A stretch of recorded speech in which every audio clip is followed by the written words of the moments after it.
नमस्कार और एक बार फिर से आप सभी का स्वागत है हमारे इस YouTube channel plant tips and care में। तो आज एक फिर अनबॉक्सिंग वीडियो लेकर आया हूँ। आज से 4 दिन पहले मैंने कुछ मैंगो प्लांट परचेज़ किए थे ऑनलाइन एंड्रीला नर्सरी से, जो कि वेस्ट बंगाल में है। तो इनसे मैंने पिछले साल भी कुछ प्लांट परचेज़ किए थे और इस साल फिर मैंने कुछ मैंगो प्लांट इनसे मंगवाए हैं। तो अभी का वेदर जो होता है ना, ये मैंगो प्लांट लगाने के लिए सबसे अच्छा वेदर होता है। या तो आप अभी लगाइए या बरसात के दिनों में लगाइए। तो अभी मैंने मंगवाए हैं, तो चलिए इसकी अनबॉक्सिंग करते हैं और देखते हैं कि मैंने क्या क्या प्लांट मंगाए हैं और मुझे किस कंडीशन में प्लांट मिले हैं। तो पैकिंग देखने में तो अच्छी लग रही है। पैकिंग हालांकि इनकी अच्छी होती है, लास्ट टाइम भी इन्होंने अच्छी पैकिंग की थी। बट एक प्लांट लास्ट बार मेरा टूटा हुआ निकला था, मतलब प्लांट ग्राफ्टिंग पोर्शन से टूट गया था। तो प्लांट एक्चुअली बड़े साइज़ के होते हैं ना, तो ये होना थोड़ा स्वाभाविक भी है। तो बट इनकी एक अच्छी बात मुझे ये लगी कि मैंने इन्हें उस वक्त बताया था कि आपका एक प्लांट, उस वक्त तो ये वीडियो वगैरह बनाता नहीं था मैं, तो मैंने इनको बताया था कि आपका एक प्लांट टूटा हुआ निकला है। तो इन्होंने मेरी बात पर भरोसा करके मुझे ये आश्वासन दिया था कि आप नेक्स्ट टाइम जब भी आप परचेज करोगे तो आपको वो एक प्लांट जो टूटा हुआ निकला है वो हम लोग रिटर्न कर देंगे। तो इस बार उन्होंने वो प्लांट मुझे मतलब एक फ्रेश प्लांट दिया है। 12-11 मैंगो का प्लांट था वो, 12-11 बांग्लादेश का एक प्लांट है। बांग्लादेश में तैयार किया गया प्लांट है 12-11। ऑल टाइम मैंगो होता है, सारे साल उसमें फ्लावरिंग और फ्रूटिंग होती रहती है और साइज़ में भी अच्छा ही होता है उसका। फ्रूटिंग भी बहुत अच्छी होती है, मीठा थोड़ा कम होता है बट फ्रूटिंग बहुत अच्छी होती है उसमें। तो ये है प्लांट, इस तरीके से पैकिंग की गई है। देखिए इस तरीके से, मतलब ये बांस की ये सब देकर अच्छे से पैकिंग की जाती है ताकि प्लांट हिले ना। अगर प्लांट ज़्यादा हिलेंगे तो बड़े साइज़ के प्लांट रहने से टूटने का डर रहता है। तो इसमें देखिए इस प्रकार रस्सियों से इन्हें बांधा जाता है। तो इन रस्सियों को मैं खोल लेता हूँ। खोलने के बाद में मैं आपको दिखाता हूँ कि मैंने क्या प्लांट मंगाए हैं और किस कंडीशन में ये प्लांट मुझे मिले हैं। एक एक करके मैं सावधानी से निकालूंगा, हड़बड़ाने की ज़रूरत नहीं है, क्योंकि अगर एक प्लांट टूट गया, थोड़े कॉस्टली भी होते हैं ये प्लांट, तो अगर प्लांट टूट गया तो बेकार का नुकसान हो जाएगा। तो सावधानी से प्लांट को निकालना है। निकाल कर अपना, अभी पॉटिंग नहीं करूँगा मैं इन प्लांट की। इन प्लांट को मैं अभी कम से कम भी 5 से 7 दिनों के लिए छोड़ दूँगा। ये रात का वक्त है, एक्चुअली मुझे अभी समय भी नहीं मिल पा रहा है।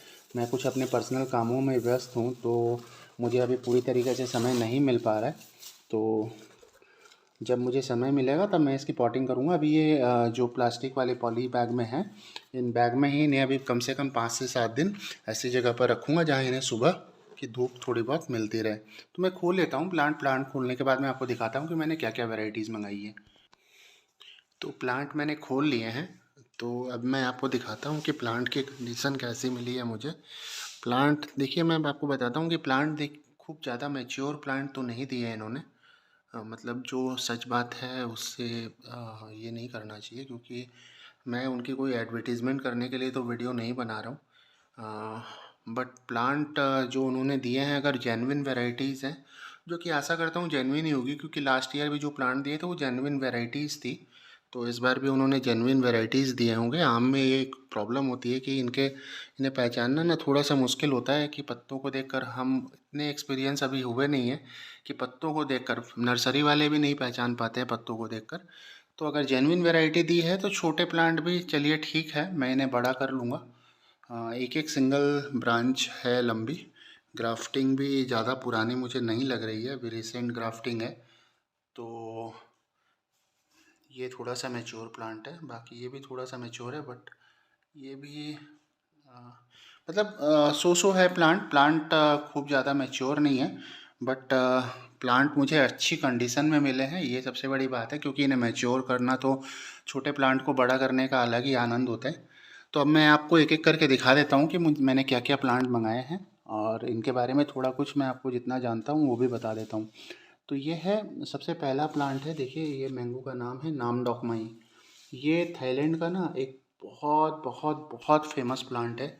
बहुत मीठा होता है इसका फल और देखने में भी बहुत सुंदर होता है, नामडॉक माई। मैं स्क्रीन पर इसकी फ़ोटो भी लगा दूंगा तो आप लोग देख सकते हैं। इसमें एक्चुअली मंजरियाँ भी आई हुई है, मैं रखूँगा नहीं इन्हें, अभी तोड़ दूंगा इन्हें मैं, क्योंकि मुझे इस छोटे से प्लांट से फ्लावरिंग फ्रूटिंग नहीं लेनी है। तो इन्हें मैं तोड़ दूंगा और जहाँ से मैं तोड़ूंगा वहाँ से अब मुझे नई ब्रांचेज भी मिलेंगी तो प्लांट बड़ा होगा। तो ये नामडॉक माई है ये। मतलब मैं आपको जो जो प्लांट मैंने मंगाए हैं ना, ये प्लांट अगर आप लगाते हो, ये सारे बेस्ट वैरायटीज़ हैं। अगर आप रूफ टॉप पर अगर आम के प्लांट लगाना चाहते हो तो उनमें से ये सबसे अच्छी वैरायटीज़ में से कुछ वैरायटीज़ हैं। तो नामडॉक माई है एक, ये थाईलैंड का सबसे फेमस आम है, नामडॉक माई। नेक्स्ट आम है काटीमोन। इसके बारे में आपने हो सकता है सुना हो, बंगाल में तो सबने ही सुना होगा, अगर बंगाल के बाहर हो तो भी आपने सुना होगा। ये काटीमोन एक्चुअली बारहमासी आम है। इसमें सारे साल फ्लावरिंग और फ्रूटिंग होती रहती है। इसके फ्रूट, इसके जो आम लगते हैं इस पर, ये भी बहुत मीठे होते हैं। बारहमासी आम में सबसे मीठे आम अगर होते हैं तो वो काटीमन में होते हैं। बट इसकी एक खराबी होती है कि इसमें इर्रेगुलर होता है एक्चुअली। ये अपनी मनमर्जी का मालिक होता है, मतलब आपको सीजन में तो बहुत भर के फ्लावरिंग देगा और फ्रूटिंग देगा, बट ऑफ सीजन में आपको हो सकता है फ्रूटिंग आप जितनी एक्सपेक्ट कर रहे हो उतनी ना मिलती हो। बट फ्रूट इसके जो होते हैं वो बहुत मीठे होते हैं। और काटीमोन आपको ज़रूर लगाना चाहिए अपने रूफ टॉप में। अगर आप लगा रहे हो तो काटीमोन आम मैंगो आपको ज़रूर लगाना चाहिए। तो ये काटीमोन हो गया। थर्ड आम है, ये है किंग ऑफ चाकापात। ठीक है, आप देखिए यहाँ लिखा हुआ होगा किंग ऑफ चाकापात। चाकापात एक्चुअली थाईलैंड में एक जगह है और ये वहाँ का राजा आम है। तो किंग ऑफ चाकापात इस प्रकार इसका नाम पड़ा है।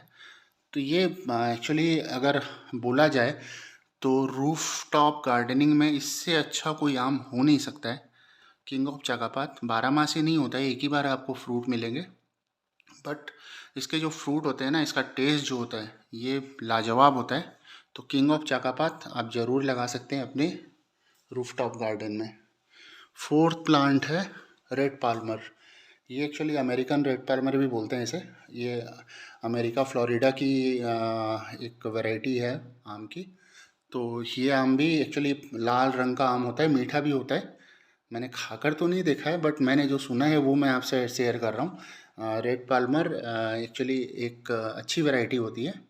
तो ये रेड पाल्मर मैंने मंगाया है। इसमें भी देखिए मंजरी आई हुई है, इन्हें भी मैं तोड़ दूंगा, रखना नहीं है मुझे इसके, क्योंकि प्लांट को भी मुझे मैच्योर करना है। रूफ टॉप गार्डनिंग के लिए अगर आपको सिर्फ एक प्लांट लगाना है मान लीजिए, तो मैं कहूँगा आपको लगाना चाहिए बनाना मैंगो। बनाना मैंगो ये भी सबसे प्लस पॉइंट क्या होता है ना, इसमें बहुत फ्रूट लगते हैं। प्लांट में ज़्यादा परेशानियां भी नहीं आती हैं, इसे ग्रो करना थोड़ा सा इजी होता है बाकी प्लांट की तुलना में। और इसकी शेप थोड़ी सी बनाना टाइप की होती है, इसीलिए इसका नाम बनाना मैंगो रखा गया है। और ये एक्चुअली इसकी मिठास बहुत अच्छी होती है। इसके अंदर जो गुठली होती है वो एकदम पतली होती है, मतलब ना के बराबर गुठली होती है। मतलब 80 to 85% आप एक आम का खा सकते हैं, मैक्सिमम 10% ही आपका बर्बाद जाएगा। और ये एक्चुअली अगर आपको एक ही आम लगाना हो तो आप बनाना मैंगो आंख बंद करके लगाइए। और लास्ट मैंगो है वो है बारी 11, जो मैंने बताया कि लास्ट ईयर एक टूटा हुआ निकला था ग्राफ्टिंग पोर्शन से, तो वही प्लांट उन्होंने रिप्लेस करके मुझे दिया है फ्री ऑफ कॉस्ट। तो ये एक अच्छी बात है। प्लांट हालांकि उन्होंने उतने मैच्योर नहीं दिए, बट ये लास्ट ईयर का टूटा हुआ प्लांट भी अगर कोई रिप्लेस करके दे रहा हो तो ये भी बहुत बड़ी बात है। तो ये बारी 11 है, ये भी 12 मासी आम होता है काटीमोन की तरह। इसमें भी हर समय आपको फ्रूटिंग फ्लावरिंग देखने को मिलेगी। इसकी इसकी मिठास काटीमोन की जितनी तो होती नहीं है। मतलब काटीमोन अगर आप TSS स्कोर उसका अगर 22-23 आता है, मतलब मिठास जांचने का जो पैमाना होता है, वो अगर 22-23 उसमें रेटिंग आती है तो इसका 17-18 के आसपास ही आएगी।